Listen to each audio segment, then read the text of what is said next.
I still remember when I was about to reach the hospital that night, I could hear scream and wailing and the cry of from far. And when I reached the main gate of the ward, I saw a 8-year-old girl in a limp position. I think she was dead, and three ladies were carrying her and crying in a local language, Mera Lala, Mera Lala. The whole ward was in chaos. The junior doctors were scared. And I'm telling you, I was not the alone who tried to save those kids. There were 16 doctors, there were sisters, there were ward boys, there were sweepers. They all worked for 54 hours.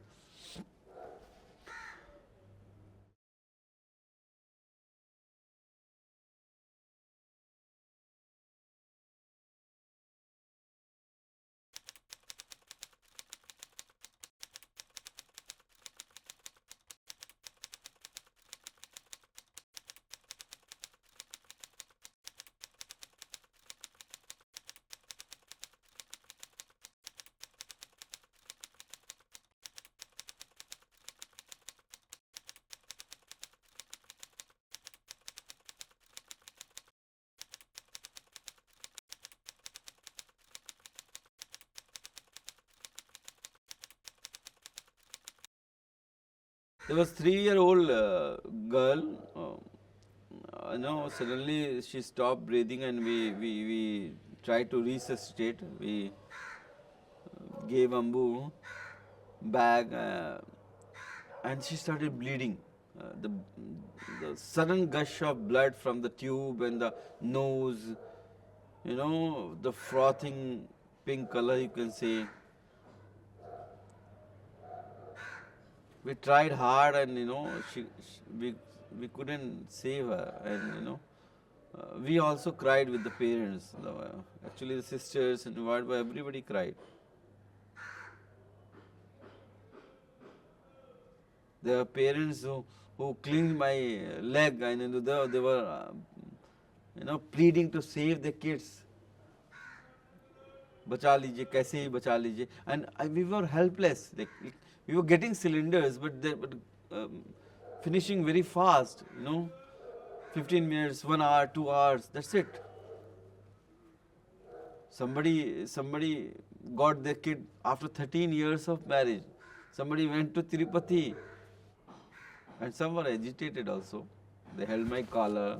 They tried to hit a junior doctor because they were seeing their kids in front of them dying, gasping.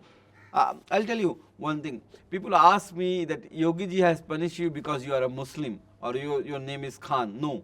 I still believe, and I still believe for core of my heart, that even if it's Dr. Kapil Mishra or Dr. Kapil Kumar or Dr. Kapil John or any religion or caste, Yogi ji would have done the same thing, because he wanted to save the real culprits of BRD oxygen strategy, who were the health minister and the principal secretary, DGME, DM and all. So what he wanted to divert the attention. But yeah, I agree with you one point, that when it comes to the name of Khan, the story is easy to sell the story. You getting my point?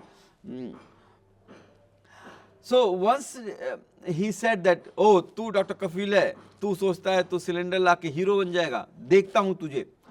When this message came out and people started dividing themselves on the basis of religion, all the questions before the 13th of August 2017, when I first met with the chief minister, there were so many questions. Why 63 kids died? Why 18 adults died? Who are responsible for this?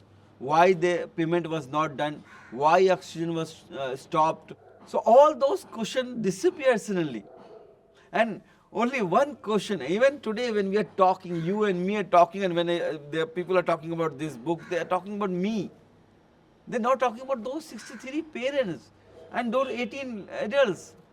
The 80 family is still, even after 5 years, they're waiting for justice. So the, the corruption, and the real culprits are still roaming free. So he played this card very well, I feel. I always call it man-made massacre because they knew this is happening, but still they didn't care because all the kids belongs to poor family. Nobody goes to government hospital if you have money, isn't it? In any rural setup, if you go, the primary health center, which is the backbone of any health system, is broken, is in shamble already. So if something, just imagine a lady is going to deliver a baby, or somebody has heart attack, or somebody has fallen from the roof, somebody has severe abdominal pain or high grade fever, where they will go?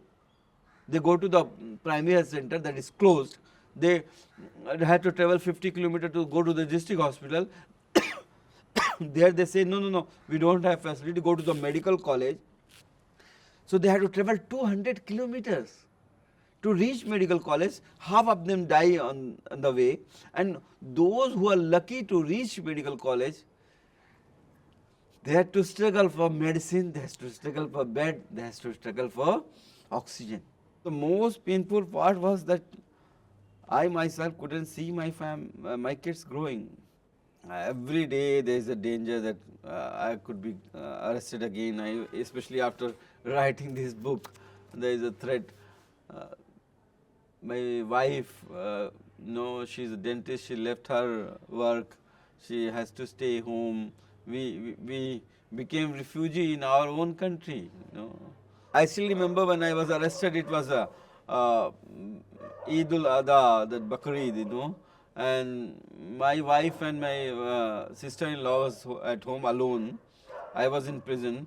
My mother and my brother was in Hajj, and my elder brother was struggling to get my bail in Allahabad. And nobody came, nobody, even my close relative, they didn't come to find out how those two ladies are, and so many cops are coming, how they are facing that, and nobody gave sevai or anything. That Bakrid was sad day. When I came back, my wife told me there used to be days when there will be 50 cops in each room. They used to come and in the night hours, and they used to stay till 2-3 a.m. There was time she couldn't feed the small baby, my Zabrina. Even though like 400 kids were there, 63 we couldn't save. We saved so many. And Bhumika, there is a picture in this book also, and this girl, she was just 6 to 8 months old that time, and she was gasping when I saw that girl. Junior resident refused to get admitted because there was no oxygen, and she needed oxygen, and their parents were not willing to take anywhere else because they were coming from very far. So I just took that baby, I still remember, and I ran to the ward. We put on ventilator, we gave her a bamboo bag, and she survived. She is now around 5-year-old. My mother used to tell me कि जो है जुल्म करने वाले से ज़्यादा जुल्म सहने वाला जिम्मेदार होता है. तो डरना आता नहीं हमें, चाहे जितना भी डरा लो.